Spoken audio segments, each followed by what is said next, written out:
everybody, Jason Lintastic here, broadcasting from our New York City radio centers. And today all of you listeners are in for a real treat. We have the amazingly handsome and intelligent Adrian Sadoogh. As you all know, he is one of the leading historians when it comes to World War II weaponry, a topic I know all of you are so enthusiastic about. Well, without further ado, let's introduce the superhuman Adrian. Hello Adrian, thank you for coming on the show. Hey there, Jason. Thanks for having me. It's a real pleasure being on this world-famous show of yours. It was just like yesterday when you were 37 and were broadcasting out of the garage of your parents' house, where you were also living. It's truly amazing to see what you've done. You're too kind. Anyways, I think we should get right into the show. Hi folks, today's interview will be a questionnaire format. I ask it, Adrian answers it. First question, how did weapons change from World War I to World War II? Well, in general, World War I created the basis for weaponry in the future. Mainly, what World War II did was to either improve upon it or reinvent it. For example, many airplanes transitioned from wood to much more stronger and resilient metals, which helped with coping with new usage applications, such as dogfights. In addition, guns became much more accurate, as well as lighter to carry around, thanks to, once again, different materials being used. World War II took what was given to them from previous wars and improved upon them in almost every possible way capable at the time, in order to give their side the extra advantage. I tell you, Adrian, that is pretty interesting. It seems a lot more development went into those weapons before, which meant there was also a lot of more weapons being produced than in the past. What allowed each country to keep up with the production of all these weapons? These were desperate times, Jason, and desperate times called for desperate measures. In many countries, the preconceived notion of discrimination towards women not being capable of working in labor-intensive factories was completely abandoned. Countries needed all the help they could get, and if people weren't willing to give it to them, they forced them to. In some countries, women aged 18 to 50 were required to work. Lost me at women working. Just kidding. Now, onto the weaponry. How did the role of airplanes change from World War I to World War II, and what was their impact? At the end of the war, the idea of attacks slowly started to creep into people's minds, but still it was quite pathetic. I mean, we're talking about throwing rocks at other full-size aircrafts with the intent of bringing it down. Thankfully, with the coming of World War II, that phase would never be seen again. In World War II, airplanes were used to their maximum potential. This time, they were equipped with machine guns and all the other sorts of options to try and take down an enemy aircraft if seen. This revolution in aerial technology brought life to a new world word named dogfight. They were mid-air battles between dozens of aircrafts. Dogfights can clearly demonstrate how technology and tactics had evolved from war to war. In many countries, aerial warfare technology was essentially the same. What allowed certain countries to gain the upper hand while still using the same technology? Technology was there for many countries to use, but one key difference between them was their industrialization background. The ability to not only have the correct materials, but the skill and experience to match is what set the winners apart from the losers. In addition, these same industrialized nations were better equipped to produce more of the same airplanes, which had its obvious advantages on the war front. But it all comes back to one topic that I just can't seem to get away from, and that is the tactics. As stated before, this is the first time airplanes were being used for offensive purposes. So each nation didn't truly know what it was doing until they sent them into battle and saw the results. The stronger nations had a clear advantage when it came to learning what each strategy would produce in a certain situation. Industrialization experience and tactical strategy went hand in hand for differentiating each nation from the other. The new era of airplanes actually playing a major role in the war. How did rival nations adapt to these changes? Well, innovations were made to combat these new jobs of aircrafts, and they were called sonar and radar detection systems. Once again, some nations knew how to use them better than others.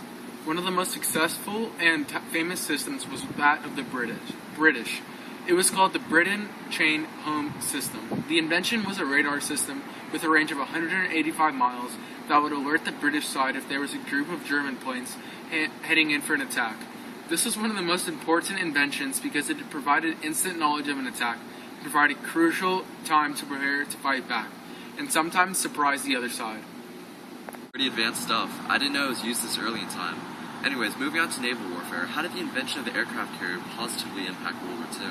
The aircraft carrier gave many advantages to the side that possessed more of them. These ships allowed for a place for multiple aircrafts taking off and landing in a moment's notice. It allowed nations to respond to surprise attacks more quickly, which in turn saved many more lives and equipment that were so desperately needed in the war. The advantages of having one of those big boats are pretty obvious, but I always wondered if the advantages balanced out the risk they posed. I mean, Since they were so big, they probably couldn't move too fast. They were basically sitting ducks whenever enemy airstrikes came. Were there any other naval weapons that were a little better suited for attack? Submarines had been invented in World War I. Their potential had been maximized thanks to the arming of torpedoes to them. Submarines are a weapon synonymous with history because of their revolutionary ways that were introduced when they were first made. Not only were they able to go under the surface of the water to hide from enemy attacks, they were also capable of hitting a ship in broad daylight without the target knowing what hit them. This left the enemy dumbfounded and in a state of panic because how do you fight what you can't see? Just a little warning. We're running close to the end, so on to the next question. We all know wars are won on the ground, so what are some reasons ground warfare was and still is so important? Vehicles presented an aspect of war that the other forms could not. It gave many different ways to infiltrate an enemy, and at the same time, escape from an enemy. Ground vehicles provided an aspect of war that other forms cannot compete against, which is killing the enemy in a precise and timely manner. Airplanes, for example, only have one chance of hitting the target because the aircraft cannot stop in midair and have multiple attempts at aiming at the desired target, because once it is passed, it is very risky to go back and try it again. Also, for the same reasons, the ground vehicles offered a more precise and accurate way of hitting the targets since it had more time to focus on it, compared to the airplanes on Navy boats, which were vulnerable to staying in the same position for too long. The ground vehicles were an essential part of every ground assault planned during the war. The tanks provided a distraction to the enemy, which in turn offered protection for the soldiers on foot. Not only was it a great distraction, it also helped transfer soldiers to different areas that needed to be transported in a safe and fast manner. Yeah, you made some good points about how naval warfare is really limited in its operations. Talk to me a little bit about how the birth of chemical warfare came about and how each side used it to its advantage. Chemical warfare had just begun in its early ages, and the Germans were the first to try and implement it in war. They used chlorine gas, which caused a burning sensation in the throat and throbbing chest pains. The problem with chlorine gas is that the weather must be just right. If the wind is in the wrong direction, it could end up killing your own troops rather than the enemy. Soon, other countries followed suit, but they looked for ways to equip what countries like Germany were already doing. Soon, the race to build the atomic bomb began, with America eventually coming in first. The atomic bomb is the most famous chemical weapon to come out of World War II. Its success happened because, once again, it had the full backing of its government. The United States set up 2 different areas to develop the bomb, and gave their scientists unlimited resources in making sure that the bomb was eventually created. The effects it gave on the cities were catastrophic, and the little boy and the fat man bombs will forever leave its mark on history as being the cause of hundreds of thousands of deaths and undoubtedly being the cause of Japan surrendering, which would eventually end the war. Germany was also working on an atomic bomb at the time, but the scientists were not given the power and support that the Americans received, once again proving that the industrialized countries had a large impact in the war. Adrian, I'd like to thank you for all your time today. I think we all learned a lot. No problem, Jason. Thanks for having me, and I can't wait to be back. On behalf of everyone here, I thank you listeners today, and as always, hope to see you back right here tomorrow night. Good night.